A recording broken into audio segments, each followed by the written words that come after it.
여러분하고 인사하겠습니다. 10월 마지막 가을처럼 참 아름답습니다. 인사하겠습니다. 10월의 마지막 가을처럼 참 아름답습니다. 10월 마지막 주 단풍처럼 참 이쁘십니다. 예. 단풍을 참 좋아하거든요. 그렇죠? 단풍 이쁘지 않나요? 외국에 있을 때 그 홈식이라고 해가지고 그 고향에 대한 그리움으로 이게 병이 생기잖아요. 어떤 분은 음식 때문에, 또 어떤 사람은 뭐 이렇게 뭐 보고 싶은데, 저는 그 홈식이 오는 게 이 단풍이더라고요. 이 한국은 단풍이 있잖아요. 사계절이 있기 때문에, 겨울이 있기 때문에. 이 동남아시아든 따뜻한 데는 사계절 다 따뜻하니까 이 단풍이 없어요. 근데 그게 너무 보고 싶더라고요. 막 미치도록. 이 뭐죠 그래서 막 컴퓨터로 이렇게 한국의 가을 이렇게 보기도 하고, 하루는 단풍이 딱 있는 거예요. 이 단풍이 있지? 빨간 이렇게 잎 있는 나무가 있는 거예요. 와, 이 단풍인가 봤더니 그건 그 나무 자체가 잎이 빨간 나무더라고요.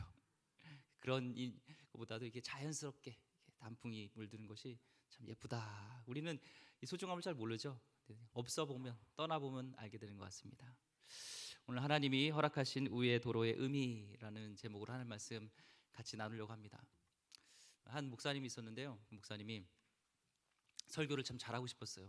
목사님들을 다 설교 잘하고 싶죠. 저도 그렇고 설교 잘하고 싶은데, 그래서 잘하는 목사님, 선배 목사님을 찾아갔습니다. 그래서 목사님, 설교를 어떻게 하면 잘할 수 있을까요? 그래서 내가 설교하는 걸 잘 보게 그랬어요. 듣게. 그래서 예배 시간에 참석해서 목사님이 설교를 하는 걸 딱 들었는데, 처음에 도입이 중요하다는 거예요. 도입이 딱 잘해야지 이 성도들이 딱 귀를 열고 듣는다는 거예요. 그래서 도입을 딱 봤더니 어떻게 합니까? 여러분, 저는 지금 제 아내와 결혼하기 전에 동거하던 여인이 있었습니다. 그러니까 사람들이 막 집중을 하는 거예요. 아니 무슨 동거하던 여인이 있었어요. 근데 그 여인은 바로 우리 어머니입니다. 그러니까 이제 사람들이 이제 마음이 열리고 이제 하죠.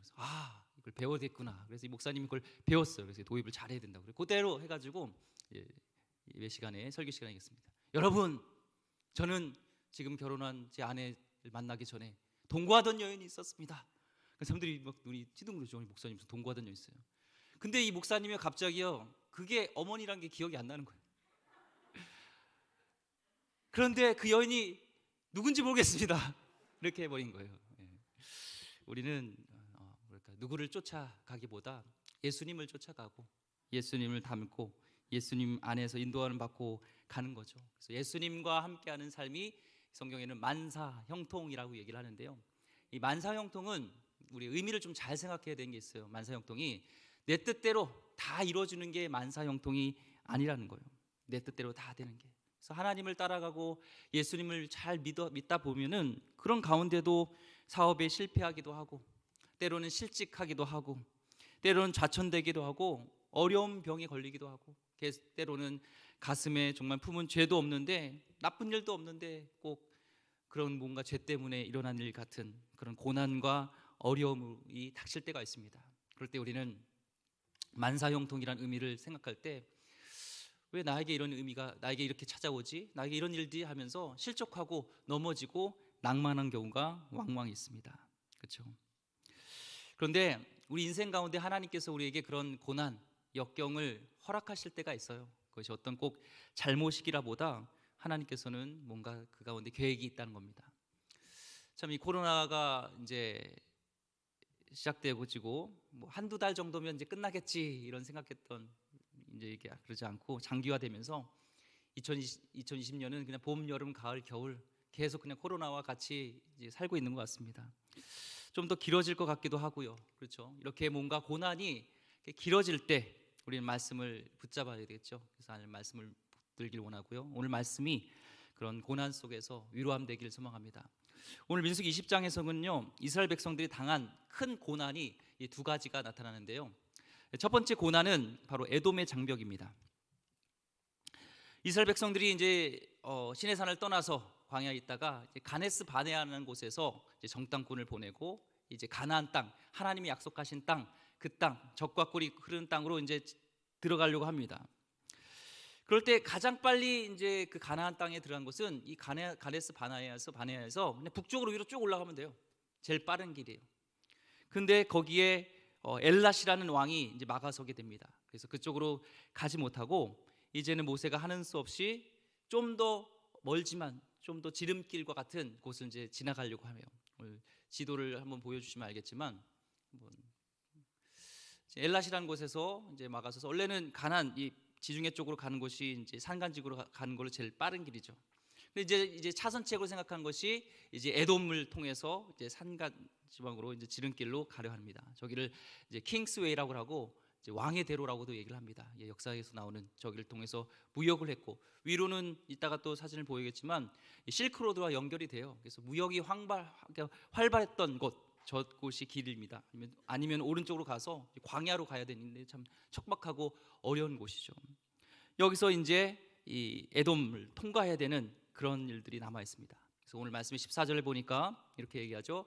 모세가 가데스에서 에돔 왕에게 사신을 보내며 이르되 당신의 형제 이스라엘의 말에 우리가 당한 모든 고난을 당신도 아시거니와. 그래서 이제 땅을 지나가게 해달라고 부탁을 할 때 어떻게 얘기를 하냐면 사신을 보내가지고 원래 이 에돔은요 에서의 후예예요. 그러니까 에서가 이 야곱과 쌍둥이 형제였잖아요. 그렇죠? 쌍둥이 형제였습니다. 근데 야곱의 계략으로서 형의 장자의 명분을 이제 취하잖아요. 야곱이요.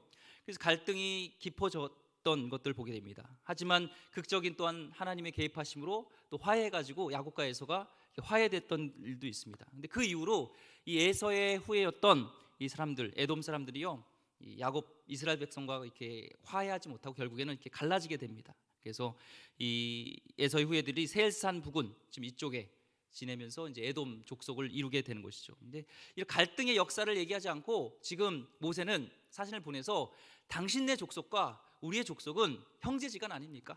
이렇게 하는 거죠. 형제지간이 아닙니까? 이걸 강조하는 것을, 혈연 관계를 강조하는 것이 오늘 14절 말씀입니다.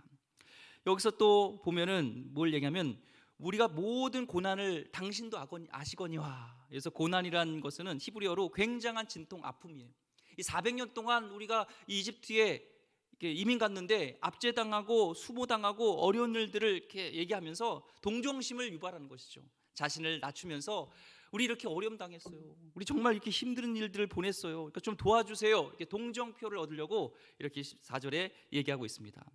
계속해서 15절과 16절 말씀 보니까 이렇게 얘기하죠. 우리 조상들이 애굽으로 내려갔으므로 우리가 애굽에 오래 거주하였더니 애굽인이 우리 조상들과 우리를 학대하였으므로 우리가 여호와께 부르짖었더니 우리 소리를 들으시고 천사를 보내사 우리를 애굽에서 인도하여 내셨나니 이제 우리가 당신의 변방 모퉁이 한 성읍 가데스에 있사오니. 모세가 뭘 통해서 또 이제 설득을 시키냐면은 우리 전능하신 하나님이 이렇게 고난 속에 있었는데 이 전능하신 하나님이 직접 개입하셔서 우리 민족을 구원하셔서 여기까지 왔어요. 우리 전능하신 하나님이 우리와 이렇게 함께하고 있기 때문에 혹시 에돔 족속 당신네들이 우리를 이렇게 도와줘, 길을 가는데 가나안으로 가는데 좀 길을 열어주고 도와주면 전능한 하나님이 뭔가 너에게 축복해주지 않겠어? 뭔가 너희들 콩고물이 떨어지지 않겠어? 좋은 일이 있을 거야. 지금 이렇게 얘기를 하는 겁니다. 그러니까 도와줘 이렇게 하는 거죠. 한마디로 쉽게 얘기하면.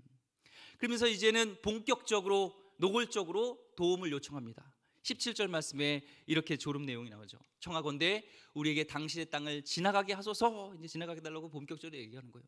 우리의 밭으로나 포도로나 지나가지 아니하고 우물물도 마시지 아니하고 왕의 큰 길로만 지나가고 당신의 지경에서 나가기까지 왼쪽으로나 오른쪽으로나 치우치지 아니하리라 한다고 하라 하였더니. 그래서 이제 이 에돔 영토였던 이 왕의 길 킹스 하이웨이를 이제 지나가게 해달라고 이제 간절히 부탁하는 것이죠. 이 왕의 길은 아까 했듯이 팔레스타인 이 고대로부터 주변 국가에 있는 사람들이 무역을 했던 그런 활발하게 일어났던 중심 대로입니다. 그래서 북과 남이 연결되는 큰 길인데 여기를 통해서 에돔은 지나가는 사람들에게 통행세를 받고 하면서 여기 지역을 중심으로 이렇게 도읍을 이루고 지역을 이루면서 발달을 했어요. 지금 이 지역에 보면은 가끔 이제 세계 기행이나 보면은 페트라라는 곳 나오시죠. 요르단 지역의 페트라. 잠깐 사진 보여주면 알겠지만 이 페트라라는 곳이 바위를 깎아서 만든 곳이죠. 다른 곳 아니라 바위를 깎은 거예요. 저기를 이렇게 지나가야 되는데 알카진의 신전을 지나가기 위해서는 저런 곳을 지나가야 되는데 가다 보면 저기 알카진의 신전이 있어요. 저게 뭘 이렇게 붙인 게 아니라 이 바위를 깎아서 만든 이 페트라는 곳이 바로 에돔 족속의 수도였던 곳입니다. 여기에 여기 가면은 뭐 이 페트라는 곳이 보물 창고라는 뜻인데 보물은 없고 그냥 왕의 무덤으로 추정되는 곳이라는 곳이 페트라 지역이에요. 이렇게 발달된 곳입니다. 이 지역을 이제 지나가게 해달라고 하는데 이제 생각을 해보세요. 지금 이스라엘 민족이 한 200만이 넘습니다. 가축들도 많이 있었겠죠. 200만 속에서 가축이 많이 있습니다. 에돔 사람이 걱정할 거예요. 지나가다 보면 이 사람들이 지나가서 우리 풀도 먹고 물도 먹고 모든 거 먹으면 완전히 초토화되겠네. 그래서 그런 것들을 걱정 근심을 이미 모세가 걱정하지 마세요 하면서 먼저 얘기를 하는 거예요. 우리가 포도원으로 지나가지도 않을게요. 농작물도 건들지도 않을게요. 우물물도 마시지 않을게요 얘기하는 거예요. 200만이 우물을 마신다고, 물을 마신다고 해서 당시에 이 광야 지역에서요, 이 우물이라는 것은 굉장히 중요하잖아요. 생명과 같잖아요. 근데 200만 명이 가축까지 지나가면서 물 먹으면 거덜나요. 망해요 완전히. 근데 이제 우물, 생명의 근원인 그 우물도 건들지 않겠다 얘기를 합니다. 그냥 지정된 이 왕의 길 여기만 저희가 군소리 안 하고 조용히 지나갈 테니까 제발 지나가기만 해주세요. 절대 민폐 끼치지 않을게요 얘기를 하는 겁니다. 그런데 18절 말씀에 에돔은 이렇게 얘기하죠. 에돔 왕이 대답하되 너는 우리 가운데로 지나가지 못하리라. 내가 칼을 들고 나아가 너를 대적할까 하노라. 안 돼. 칼을 갈고 내가 대적할까 하는 건 너 지나가려고만 해봐. 싸웁니다. 전쟁할 거다. 죽는다. 지금 얘기를 하고 있는 겁니다. 단호하게 거절하는 겁니다. 결국엔요, 이 에돔 길 그냥 가면은 빨리 갈 수 있고 좋은 길로 갈 수 있는데 이 길로 못 가고 우회 해가지고 이제 척박한 길, 광야길로 가게 되는 역사가 오늘 말씀의 배경입니다. 이 에돔으로 가는 길, 이쪽 왕의 대로로 가는 길보다 이 광야길은요 너무나 척박해요. 비교할 수 없는 만큼 시간도 많이 걸리고 척박합니다. 참 이럴 때, 이런 상황할 때 이 모세의 심정은 어땠을까요? 이스라엘 백성의 심정은 어땠을까요? 좀 야속하지 않았을까요? 하나님, 우리를 애굽에서 불러낼 때는 언제고 여기서 이 에돔길 보이면 너무 좋은데, 왕의 길 대로인데 이미 길 닦아져 있는데 이 길 가게 하면 되는데, 좀 하나님 전능하신 하나님이잖아요. 에돔 왕이 나타나가지고 야 보내줘 아니면 혼난다 한마디만 하면은 그냥 길을 쫙 대로가 열리는데 아무런 계획이 없어요. 돌아가게 합니다. 우리는요 하나님이 허락하신 우회 도로의 의미를 이 말씀에서 우리는 좀 찾아볼 필요가 있습니다. 하나님의 노를 받아들일 수 있는, 그걸 받아들일 수 있어야 진정한 하나님의 백성으로 거듭날 수 있다는 거예요. 하나님은요 의미 없는 그런 삶이 없어요. 이스라엘 백성도 나중에 우리 살펴보겠지만 왜 이 에돔길에서 바로 그냥 하위로 가지 못하게 했을까라는 이유가 이따가 같이 좀 살펴보도록 하겠습니다. 우리는요 노력해도 안 되고 빌어도 안 되는 에돔 같은 역경 앞에서 하나님은 이스라엘 백성들을 한 번 더 연단시키시는 것이 있다는 거예요. 우리 고린도전서 10장 13절 말씀을 나의 말씀으로 우리 같이 한번 읽어봤으면 좋겠습니다. 고린도전서 10장 13절 같이 읽겠습니다. 시작. 사람이 감당할 시험 밖에는 너희가 당한 것이 없나니 오직 하나님은 미쁘사 너희가 감당하지 못할 시험당을 허락하지 아니하시니라. 아멘. 시험 당할 즈음에 또한 피할 길을 내사 너희로 능히 감당하게 하시니라. 아멘. 중요한 것은요 감당하게 하신다는 거예요. 그리고요 감당하지 못할 시험은 없다는 거예요. 혹시 오늘 에돔같이 이 앞에 장벽에 부딪혀서 절망하고 있는 우리 성도님이 계십니까? 사업 때문에, 혹시 자식 때문에, 또한 병 때문에 오랜 이런 폭풍 시간들이 오래 지속됨으로 인해서 절망 속에 있진 않습니까? 노력해도 안 되고 뭔가 빌어도 안 되고 아무리 발부딩쳐도 안 되는 지금 이 높은 장벽 같은, 에돔 장벽 같은 이곳에 혹시 있지는 않습니까? 참 그런 것 같아요. 하나님이 한 번만 개입하면 될 텐데 안 될 때가 있어요. 제가 사역하다 보면요 정말 이 순간에는 하나님이 개입하시면 참 좋을 텐데 라는 게 있어요. 우리 성도님 중에서도 예전에 어렵게 이제 카페를 시작했습니다. 경영을 하게 됐죠. 다 안 된다고 생각했는데 하나님이 함께 하셔서 잘 됐어요. 잘 되고 말씀대로 정직하게 이렇게 세금도 정확하게 하면서 세금을 국가에 제공하니까 나라를 위해서 또 기도하게 된다는 거예요.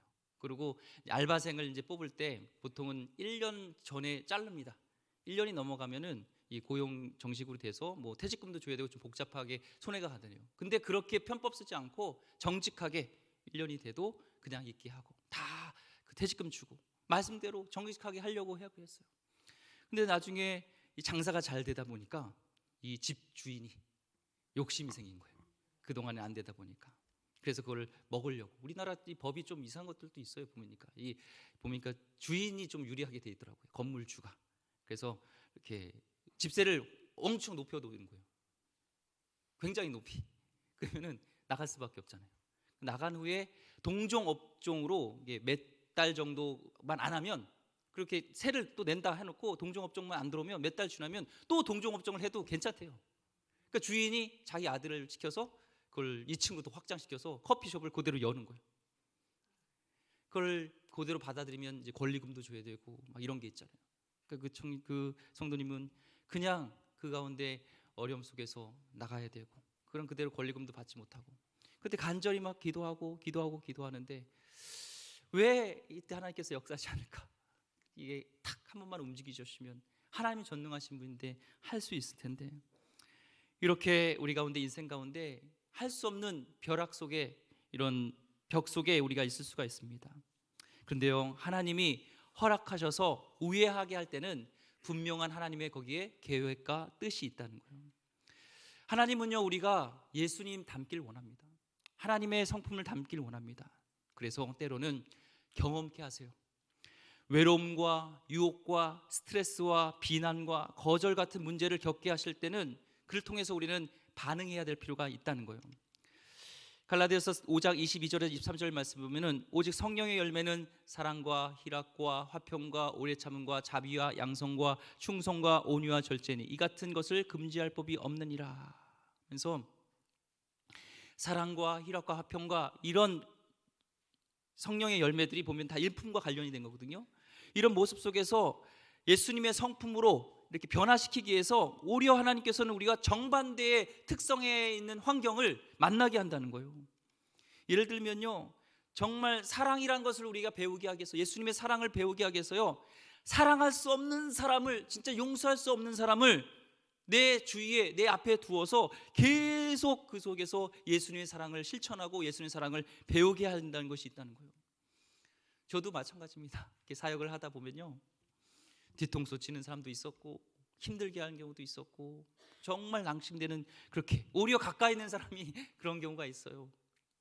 그를 통해서 결국엔 하나님은 품게 하시고 예수님의 성령으로 이렇게 품는 마음을 주시는 것을 보게 돼요. 제가 변화되더라고요. 결국에는 하나님께서는 이 다윗에게 기름 부으시고 바로 사울을 쫓아낼 수도 있는데 계속 이 사울을 놔두면서 예수님 바라보고 예수님의 성품으로 변화시키는 모습이 있습니다.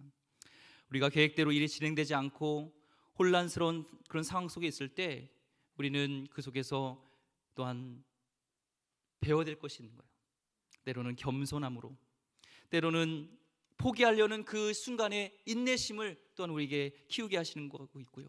시험을 이길 때마다 우리는 더욱 예수님을 닮아가는 겁니다.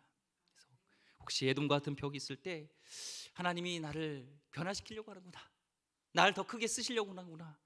내 인생을 돌아보니까요 그런 어려움과 벽이 있은 후에 그걸 단련한 후에 하나님께서 또 다른 일을 맡기시면서 더 큰 일을 감당해 하시고 그 일들을 하게끔 하시더라고요. 돌아보면은 그때 내가 변화되지 않았으면 그렇게 넓은 마음이 되지 않았으면 내가 그 일을 감당하지 못했다.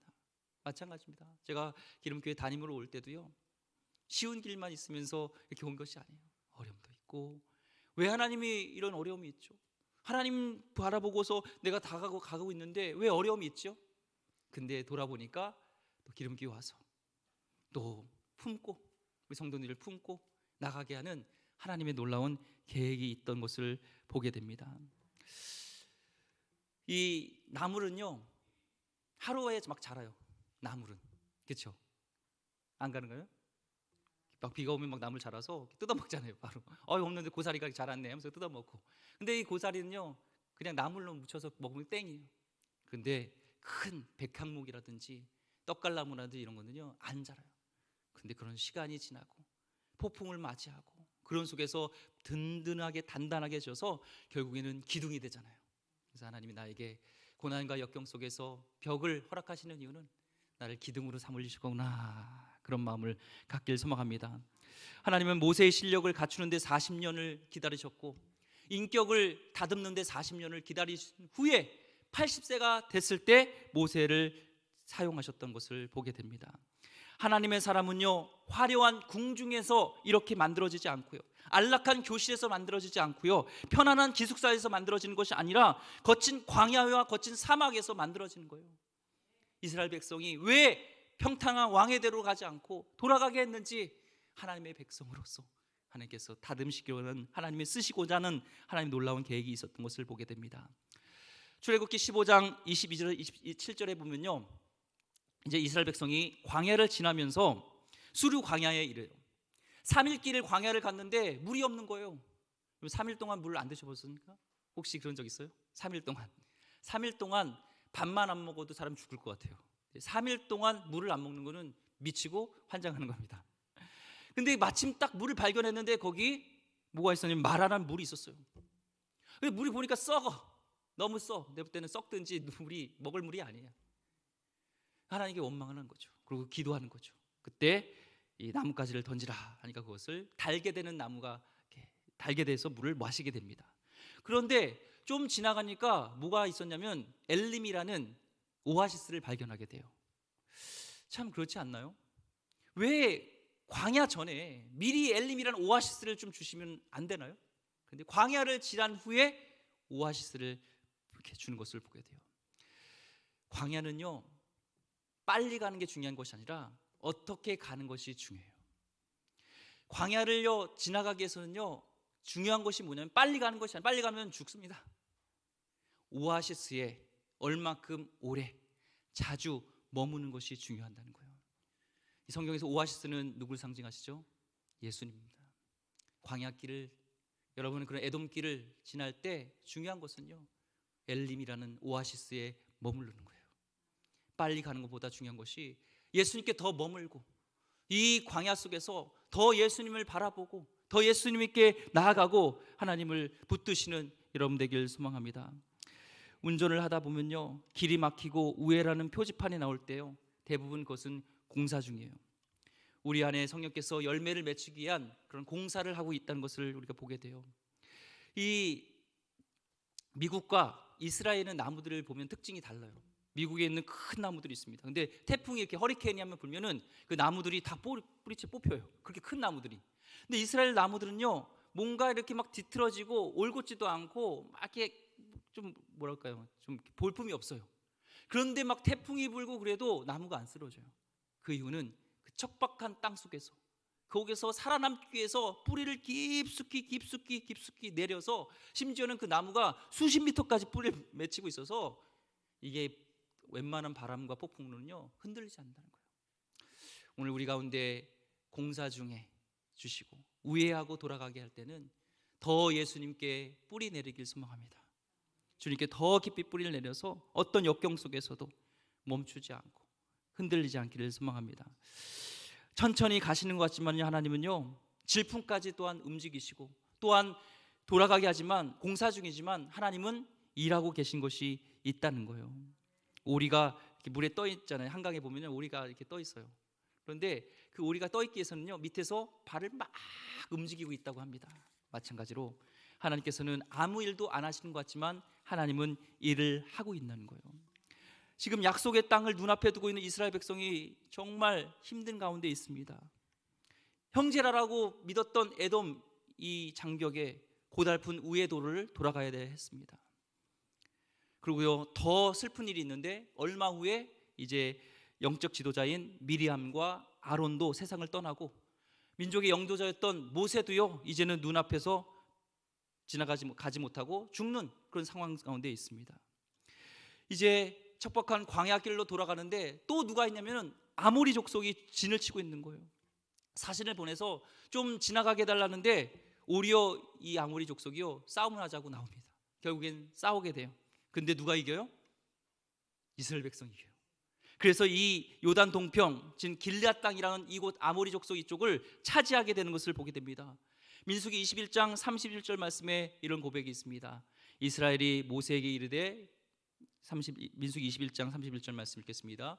이스라엘이 아모리 땅에 거주하더니 여호와께서 모세에게 이르시되 그를 두려워하지 말라. 내가 그와 그의 백성과 그의 땅을 내 손에 넘겼나니 너는 헤스본에 거주하던 아모리엔 왕 시온에게 행한 것 같이 그에게도 행할지니라. 이젠 도저히 안 될 것 같은, 죽었다 싶을 때 그 힘든 순간에 하나님께서는 약속의 땅을 열게 하시는 그런 하나의 놀라운 순간이 있었던 것입니다. 오랜 연단의 끝내는 마지막 연단의 시간이었다는 것을 우리가 알 수 있습니다. 역경의 시간을 너무 복잡하게 생각하지 말고요, 하나님의 뜻을 믿고 잘 견뎌내야 합니다. 하나님의 축복이 이런 성도님들에게 있기를 소망합니다.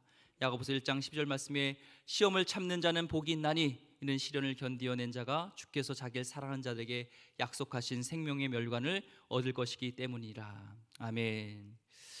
우리 이해할 수 없지만 하나님을 붙들고 나갈 때 분명히 하나님께서 우리를 승리케 하시고 우리를 연단시키시고 다듬으시고 하나님의 쓰시기 위한 귀한 하나님의 그런 사람으로 일꾼으로 만들게 될 길을 소망합니다. 기도하겠습니다. 하나님, 우리 삶 가운데 하나님께서 허락하신 우의 도로의 의미를 잘 새기기를 소망합니다. 때로는 이해할 수 없지만, 내가 가는 길이 옳다고 생각하지만 그 순간에 멈추게 하여 주시고 하나님의 뜻을 받아들이며 내가 훈련되어야 될 부분, 내가 연단되어야 될 부분, 내가 인격적으로 다듬어야 될 부분을 보기를 원하며 빨리 이것을 가기보다는 하나님 정말 천천히 가더라도 그 의미를 되새기면서 주님 안에서 머물고 갈 수 있도록 역사하게 하여 주옵소서. 감사하며 귀하신 예수 그리스도 이름으로 기도드립니다. 아멘.